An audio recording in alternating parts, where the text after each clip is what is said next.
કારણ મને અભયદાન મળી ગયું છે.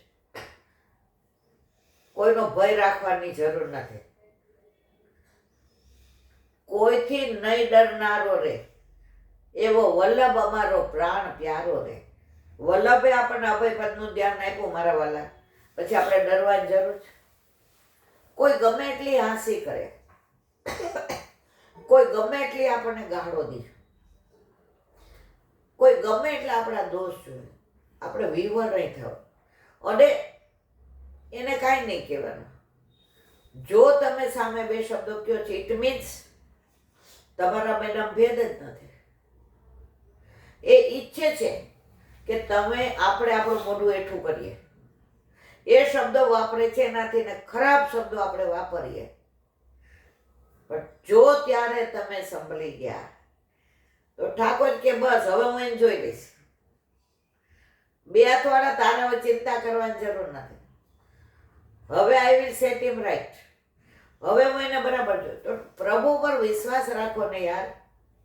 આપણે બહુ હું વિવર થઈ જાઉં. ઘણા એમ કે નીલાબેન તમારું હા અરર, મને એમ થાય અરર. હવે વિમલ આપણે મિલનભાઈ ભેગા જઈએ છીએ. હવે આ પુસ્તક હાથમાં છે, આ કંઠી. આપણે તો ફક્ત વ્યવસ્થા માટે એમની સાથે જઈએ છીએ. આપણે એની હારે કોઈ બીજું કમિશન નથી કે આપણે આપણા પૈસા દઈને જઈએ છીએ. કારણ કે વ્રજમાં જાઓ ને તમે કોઈના પૈસે જાઓ તો ફલિત થવાના બદલે દોષ પડે.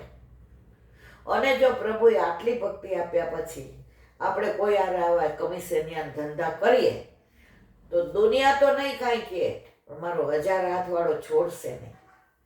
કીડા પાડે કીડા. તો ત્યારે કોક વાર મન વ્યક્ત પછી એમ થાય અરે જ્યાં ખોટું કરતા જ નથી ત્યાં શું કામ ડરવાનું. હા, વ્યવસ્થા માટે આપણે પુષ્ટિ માર્ગીય કોઈ ટ્રાવેલર્સને શોધીએ તો આપણને દર વર્ષે જઈએ. આજે લગભગ 25 વર્ષથી જઈએ તો આપણને અનુકૂળ છે. બધા કે તમે જાઓ ત્યારે કહેજો તો મારા વાલા અમે એમની ભેગા જઈએ છીએ. અમે જે પૈસા ભર્યા એ તમે ભરો. અને હાલો સંઘ માટે આપણે જઈએ છીએ કે આપણે બધા વૈષ્ણવનો સંગ થાય.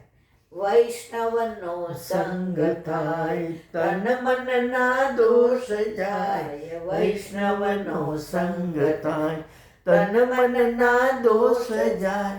મિથ્યા પ્રપંચ મારા જાય ટળી. મિથ્યા પ્રપંચ મારા જાય ટળી.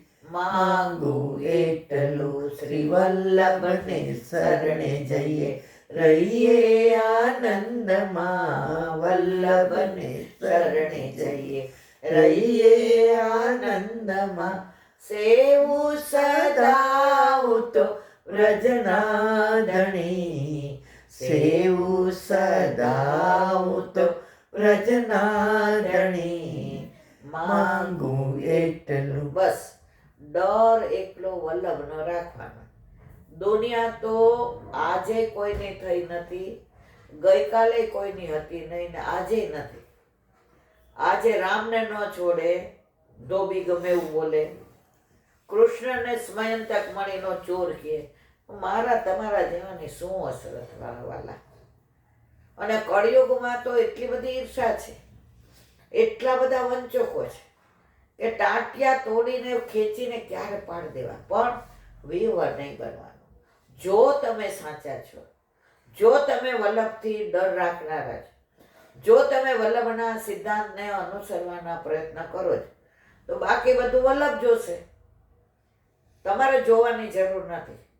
તમારી ઢાલ એ બને છે તો તમે શું કામ વચ્ચે આવો છો? વચ્ચે આવો છો એનો મતલબ એ કે તમને વલ્લભ ઉપર વિશ્વાસ નથી. छोड़ो कल की बात पुरानी, नए दौर में लिखेंगे मिलकर नई कहानी हम हिंदुस्तान. બસ આવી બધી વાતો તો છોડો જ છોડો. જેને જે કહેવું હોય તે કે. આપણે આપણા વલ્લભમાં વિશ્વાસ રાખવાનો. કાલીનાગ અને ગરુડને વેર હતો. ગરુડના ભયથી કાલી યમુનાના ઘરામાં સંતાઈને રહ્યો હતો. જ્યારે પ્રભુએ કાળી નાગને નાથ્યો અને આજ્ઞા કરી કે હવે તું અહીંથી દૂર ચાલ્યો જા, ત્યારે કાલીએ કહ્યું કે મારો દુશ્મન મને બહાર નીકળતા ઝપટ મારી નાખશે, તે ગરુડથી મારે કેમ બચવું? ત્યારે આવું બધું હતું, તો અત્યારે તો હોય જ ને, ત્યારે દુશ્મનાવટ હતી. ત્યારે કૃષ્ણ કહ્યું કે મેં તારા ઉપર નૃત્ય કર્યું છે, મારા ચરણની છાપ તારા મસ્તક ઉપર ઉપસેલી છે, તેથી તું નિર્ભય છો. મારા ચરણની છાપ જોઈ ગરુડ તારું કાંઈ બગાડશે નહીં, કેમ કે અભય પ્રાપ્ત છે. આ કાલીને ચરણ ચિહ્નથી પ્રભુએ અભય પાદા. ઠાકોરજીના ચરણારવિંદની છાપ જેના માથે હોય ને મારા વાલા, એને જરાય ડરવાની જરૂર નથી, એને અભય મળી ગયું છે.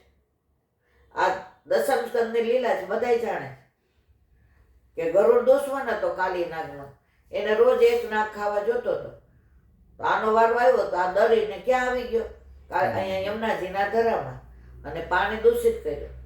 ઠાકોરજી કે મારા યમુનાજીને દૂષિત કરી ન આવે. અને આપણે બધા જાણીએ છીએ કે નૃત્ય કર્યું, અને પછી નૃત્ય કર્યું એટલે ચરણારવિંદ આવ્યા. જો કાલી નાગને માર્યો નથી, નાયતો છે, તો કાલી નાગની જેમ આપણી બધી ઇન્દ્રિયોને મારવાની નથી, વાળવાની છે. પણ એ ક્યારે વળે? ઠાકોરજીના ચરણારવિંદની છાપ હોય તો. અને પછી એ કાળી નાગને કહ્યું હવે તું જા, તારું ગરુડ કાંઈ નહીં બગાડે, તારે છાપ જોશે ને. અને ખરેખર એ ગયો અને ગરુડે કાંઈ ન કર્યું. તિલક કેમ કરવાનું કે છે? જો વૈષ્ણવ કોના ભાવથી કરે છે તિલક? વલ્લભના ભાવથી, ગુરુના ભાવથી. ગુરુ કોના ભાવથી કરે છે તિલક? ઠાકોરજીના ભાવથી. પણ ઠાકોરજી કોના ભાવથી? સામનેજીના ભાવથી. તો જેના માથે તિલક છે મારા વાલા, એને કાંઈ ચિંતા કરવાની જરૂર નથી. એને અભયપદ દાન મળી ગયું. અભયપદ દાન એટલે આપણે મરી ન જાય એવું નહીં. એ તો લીલા છે, નિત્ય લીલામાં જાવું, પાછું આવું, પાછું પ્રભુની સેવા કરવી, સ્મરણ કરવાનું, સત્સંગ, આ ખોડિયું બદલાવાનું. ગીતામાં કહ્યું છે જર્જરિત થાય ને એટલે વસ્ત્રો કાઢી નાખવું પડે.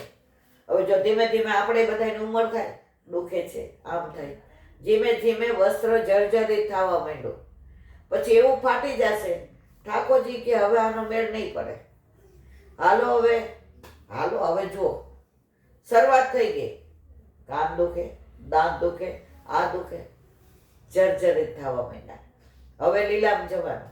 હવે બને ત્યાં સુધી દ્વેષ ન કરવો, ઈર્ષા ન કરવી, પ્રપંચ ન કરવો, ખોટું ન બોલવું, ખોટું ન કરવું.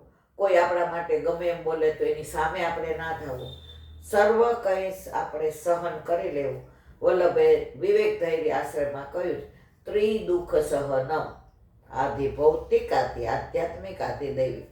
શારીરિક, માનસિક, આર્થિક બધા દુઃખ સહન કરી લેજો મૃત્યુ આવે ત્યાં સુધી. પછી બધુંય પ્રભુ તમારા માટે કરશે, તમારે જરાય ચિંતા કરવાની જરૂર નથી. જેવો પ્રભુના પ્રેમથી સેવા કરે છે, દિવસ અને રાત શરણ મંત્રનું સ્મરણ કરે છે, અનન્ય ભક્તિમાં રસમગ્ન બન્યા છે, તેનો તો કોઈ પણનો ડર રહેશે નહીં. જેના ઘરે ઠાકોરજી બિરાજે, જે સખડી ધરે, સેવામાં જે રે સતત ખડી, એ ધરે સખડી. પ્રભુના અંગમાંથી ઉડાડે જે ઠંડી, એ અંગીઠી. કંઠમાં ધારણ કરે એને કહેવાય કંઠી. પ્રભુની સન્મુખ થાય એને કહેવાય સામગ્રી. આ તો બધું અવાર બુદ્ધિ હાલે. તો અહીંયા એક વાક્ય સરસ કીધું કે અનન્ય ભક્તિમાં રસમગ્ન બન્યા છે, તેને તો કોઈનો પણ ડર રહેશે નહીં, નહીં તો તે અભય જ છે. જેને અભયપદ દાન આપ્યું એને કોઈથી ડરવાની જરૂર નથી. ડરે છે એનો મતલબ એમ છે કે પ્રભુએ તમને જે અભયપદ દાન આપ્યું એના પર તમને વિશ્વાસ નથી. દરેકના જીવનમાં થતું હોય.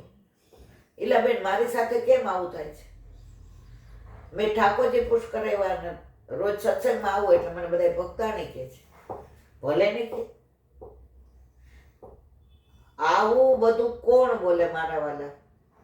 જેના ઘરે ઠાકોરજી નથી, જે સેવા સ્મરણ સત્સંગ કરતા નથી, એ તમારી વાતથી વાતો કરવાના જ છે કે હું રહી ગઈ તમે પામી ગયા. તો ત્યારે તમારે અકળાવવાનું નહીં. જે બહુ લૌકિક વાતો કરતા હોય ને એ બહાર બોલે છે, મને લૌકિક ગમતું જ નથી, મેં તાર કહેવાની જરૂર જ નથી. જે બોલતા નથી ને એ પ્રભુને બહુ ગમે છે. હું તો મને લૌકિક ગમે જ નહીં, તને સૌથી વધુ ગમે છે. તો આપણા માટે કોઈ કંઈ પણ બોલે, સ્થિતપ્રજ્ઞ સમાધિમાં સ્થિતપ્રજ્ઞ જાણવો કેમ કેશવ. વખાણ કરે ને તો ચગી નો હાલવું, આ ઊંચું નહીં હાલવાનું. જે ઉપર ચડે ને એકવાર પડે છે. પ્રશંસા એ તમારી અધોગતિનું પેલું પગથિયું છે. હવે સમજી જવાનું તમે ગયા. પ્રશંસા કરે તો પોળું ન થવું, અને નિંદા કરે તો એને નમી ન જવું. બસ જે ગમે જગત ગુરુ દેવ જગદીશને તે તણો ખરખરો શોક કરવો નહીં. સેવા માટે શ્રી ભાગવત મત્સ્ય સેવયા પ્રતિતિ.